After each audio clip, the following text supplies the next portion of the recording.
What is up, gamers? It is your boy Dashy. A couple days ago we had a poll that I posted, and it basically had a couple options for you guys to choose from of what I was gonna work on next, and here we are. This is the first episode of a series where I basically am going to take you through all of the tracks in CTR and just talk about them a little bit.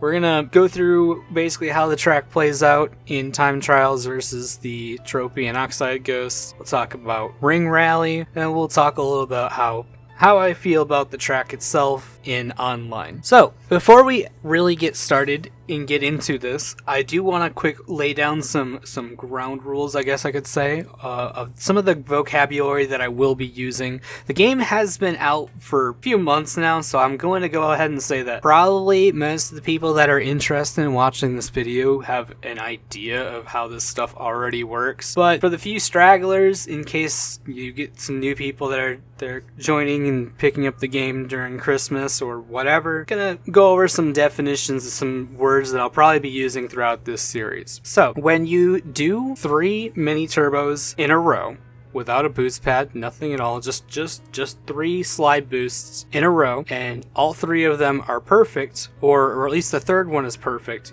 you will get what I call yellow fire. The fire changes color basically based on the speed that it is, but yellow fire is the way that I refer to the third mini turbo speed. The thing after that is once you run over a boost pad and maintain that fire, I refer to that fire as sacred fire. And then even though it is not on this track, there is also blue fire. There's more to blue fire than just calling it blue fire. There's different levels of it, but we don't have to worry about that because Crash Cove doesn't have it, and we'll talk about that when we get to those tracks. 2 other things that I need to talk about are, while we're on the topic of fire, there's reserves. Reserves are basically every mini turbo you do adds to what is essentially a fuel tank that will burn down at the highest fire level that you have. It's not that the faster fire you have uses up more reserves or anything like that. No, it's literally just every boost will add a second of reserves or whatever. That's literally just a number I'm making up, but it's just a flat amount based on how full the boost gauge is. To get more reserves, you just do mini turbos or hang time turbos, and the more full the bar, the better. It is better to do 1 absolutely full mini turbo where the boost gauge goes all the way to the end of the boost gauge than it is to do 2 good boosts. That'll make your reserves last longer. As we go through these time trials and stuff like that, the thing that you'll notice is we're kind of just weaving in mini turbos where we can to maintain our fire as long as possible. And the key to beating these Oxide Ghosts or even in general just to improve your time just revolves around figuring out where you're supposed to boost and where you can start leaving out boosts in order to still maintain that fire while also maintaining a good line. The last thing I need to talk about obviously is something that pretty sure most people know about, but we're going to talk about it anyways.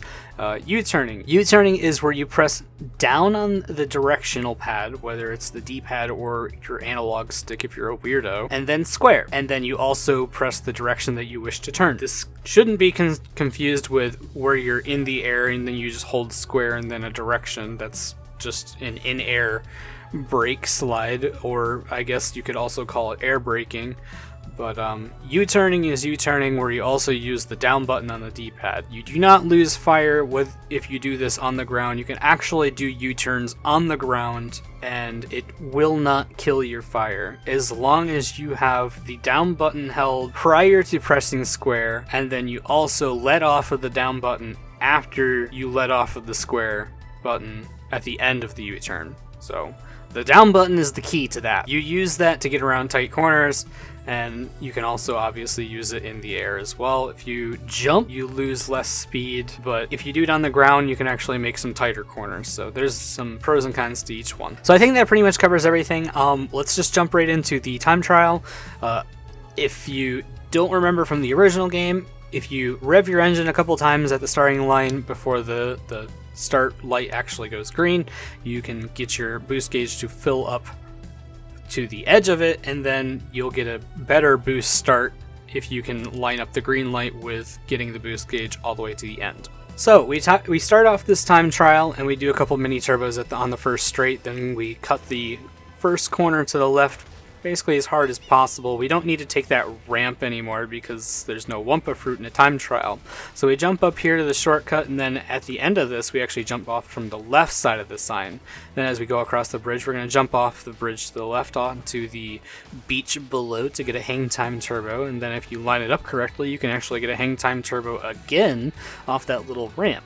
So then we're going to round this last corner, get the Sacred Fire, and then we're starting on the next lap. As we go through this next lap, we're weaving in some mini turbos, do a quick U-turn around that first left corner, and then we're basically just repeating the process all over again from here.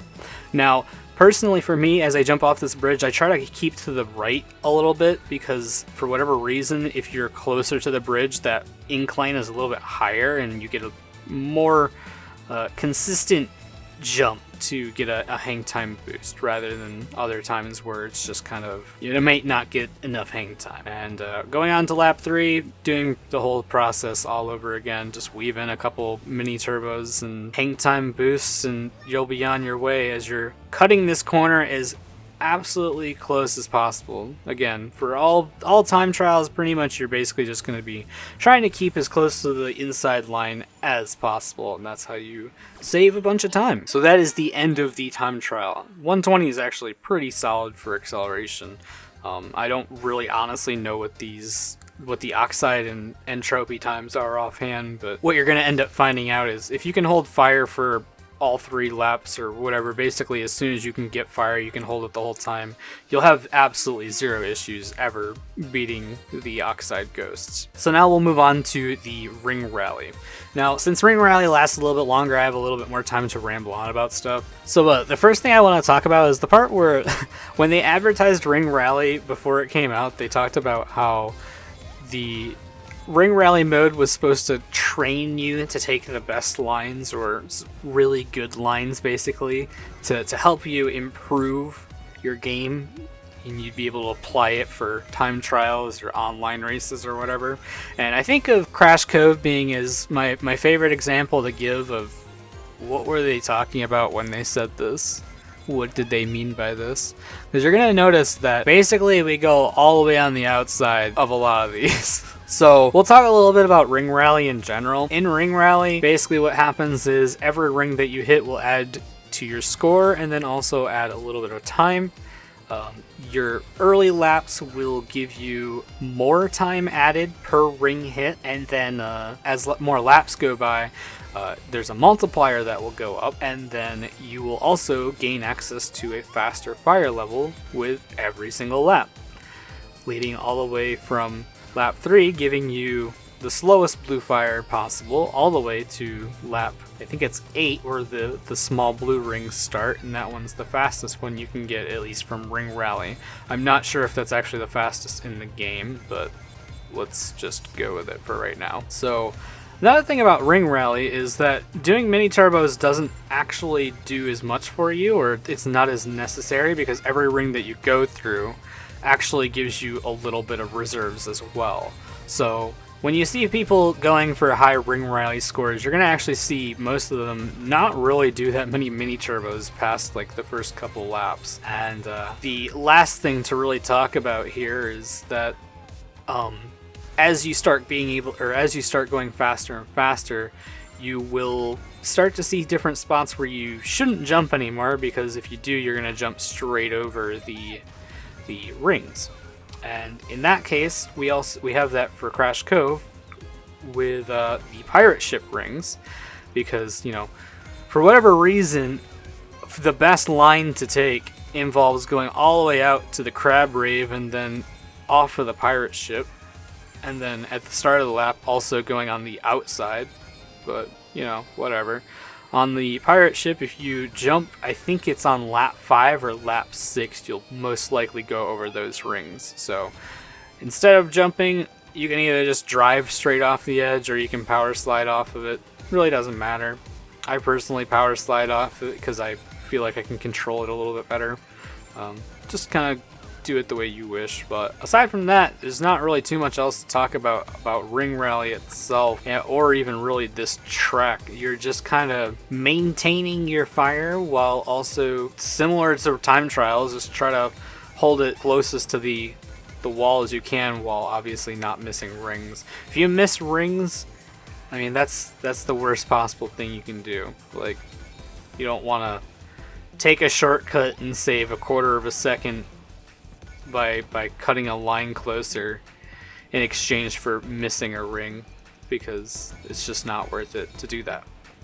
So that is the key to high scores of Ring Rally. Just drive through the rings, dude. That's it. And we'll also see here we got the fast blue fire. For what it's worth, with Excel on this track, I can never get through lap 9. I actually always end the run on the exact same spot, basically, no matter what. And as far as I know, Speed might be able to get to lap. Speed should be able to get to lap 10.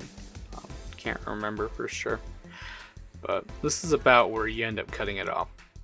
So that concludes the talk of Ring Rally, and now we will talk about how I feel about the track in an online regular race. So I think most people already know how most people feel about Crash Cove when it comes to racing online. It's kind of notorious for being chaotic, I guess. It's one of those tracks where you can expect to get hit every few seconds. So starting off the race, right off the bat, we do have crates, like quite literally right off the bat. You got just enough time to get a boost start and hopefully get your hands on one of the boxes. And then from there, you can go off the ramp and get yourself some Wumpa Fruit to increase your speed a little bit and get you closer to getting those juiced up power-ups. You can take the shortcut, and as you do, you have the potential of getting one of the boxes. If you don't get that box because somebody else already got it, you can jump off to the right and get that little string of boxes instead. Go across the bridge. There's some boxes at the end of the bridge in the center, so it kind of discourages you from doing that little tiny corner cut off the bridge. But if you've got a lead, I would say go for the jump instead, unless you absolutely need something to block like a missile with or something. Then there's the pirate ship, which, I mean, let's be real, there's basically no point in the pirate ship. It's just here if you want to style on people, I guess. If you're like in absolutely last place and you have 10 Wumpa or whatever and you want to like roll for a clock, I guess you could go for it, but there's boxes like legitimately half a second afterwards, so I don't know, dude. I don't really think it's worth it to ever go for pirate ship. So there you go. That's Crash Cove. My personal opinion about Crash Cove Online is just kind of, I don't really like it. There's not really a ton of skill expression. There's way too much item hell. It's just a little too chaotic for my taste for such a short track. I'd much rather play it for like 5 laps or something if you're gonna, play it online, because it's just way too short otherwise. So if you made it this far into the video, feel free to drop a comment about your personal best time, maybe on Crash Cove, or your highest score on Ring Rally, and maybe compare with others in the chat if you really want to. But I'm going to, from here, talk a little bit about this series as a whole and how it's going to kind of play out. So if you don't care to hear about that, then feel free to click off, and I'll see you guys next time. But if you do, I guess you can listen to me ramble for the next few minutes. So I didn't mention it earlier, but I did say in the description of what this series is going to be that it would be my best time trial I have recorded. I've kind of made the decision that I kind of want to record new time trials for some of these tracks, because either for a lot of them I don't have an actual recording of my best time trial. For some of them, I would kind of prefer actually showing the controller on screen. I'm kind of trialing and erroring it right now with the controller on screen for Crash Cove, but the thing is, here's the split. So we've got the controller on screen shows a little bit more information for people that are trying to learn the game, but it limits me to having to record a brand new time trial, and I don't really want to grind to like show a good time trial of every single track when I've already got recordings of some that are pretty solid. They just won't have the controller in the overlay. So I'm kind of on the fence about how I feel about that. When it comes to Ring Rally, I haven't even done Ring Rally for a ton of the tracks. For instance, the next course, which is Mystery Caves, I've actually literally never done before, so that'll be cool. I'll end up having to record Ring Rally, which will be like a first time playthrough of all of them, and talk about Ring Rally in general, which I guess I kind of talked a general Ring Rally stuff in this video. Which also, going forward, I guess I should also say, the remaining videos will most likely be much shorter, because obviously they're not going to have all of this talking at the end of it, and they're also not going to have nearly as much talking at the beginning of it, talking about the vocabulary that I will use. I will instead just say, if you do not understand anything that I'm talking about, refer to the pilot episode of this series. So that'll make the proceeding videos much shorter in time periods. It'll probably be closer to like 6 or 7 minutes depending on the course. Ones like Tiny Arena will be like probably 10 minutes, or Electron Avenue, I guess. I guess that's really all that needs to be said about that. Also, I guess I'm basically doing this whole section in one take, and I don't really intend to edit it that much. So you get to listen to me talk a little bit more casually in general. This is how I normally talk to people. I hope you guys are charmed right now. The other thing, I guess, that I need to say is that I still have no real intentions of switching to like speed.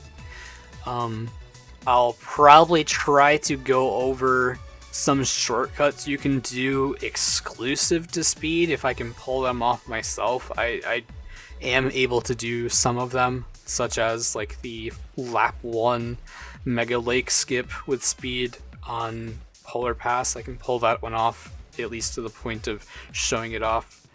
But aside from that, all of the time trials that you're going to see are still pretty much going to show just me playing as Excel. Now, in the Oxide Ghosts video that I did for the original CTI, I also made a point to show, I can't remember if it was other laps or if I just showed it. I want to say I showed in each lap some different shortcuts, but then at the very end, if there were unintended shortcuts, I showed those. This game, I don't really feel like showing unintended shortcuts, since there's a good chance that they will be patched, so I'm not going to really bother with that. However, the intended shortcuts, I guess I'm inclined to only use those because I'm trying to post the fastest possible time. And for instance, something like Electron Avenue, I would probably literally never show not taking the hairpin cut. I can't really foresee a reason to show the non-hairpin cut route. If you don't take the hairpin cut, then I mean, I don't know, dude.